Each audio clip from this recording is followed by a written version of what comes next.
ভারত আমার ভারতবর্ষ, স্বদেশ আমার স্বপ্ন গো।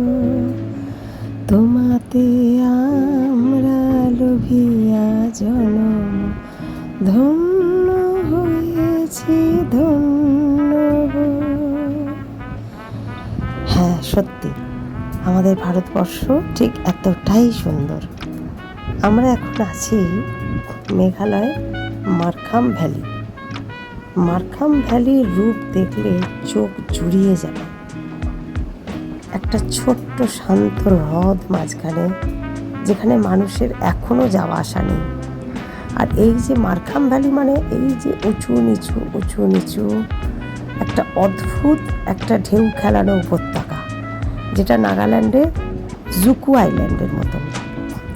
আর সূর্যের প্রতিফলনে সবুজের বিভিন্ন রং, এক একটা জায়গায় সবুজ এক এক ধরনের, এত সুন্দর যে কি বলবো। এই হচ্ছে মারখাম ভ্যালি,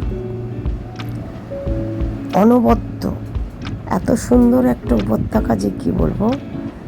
আর ভীষণ ভালো লেগেছে আমাদের।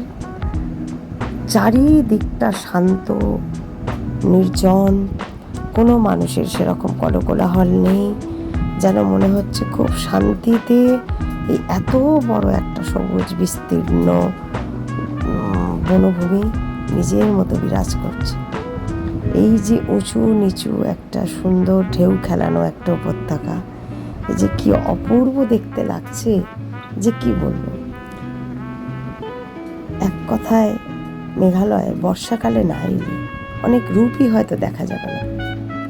সারা মেঘালয় জুড়ে বিভিন্ন ঝর্ণাগুলো আমরা দেখেছি, এবং এত ঝর্ণা আছে সব দেখে ওটা সম্ভব হয় না আমাদের পক্ষে। এটা হলো মারখাম ভ্যালি অফবিট মেঘালয়।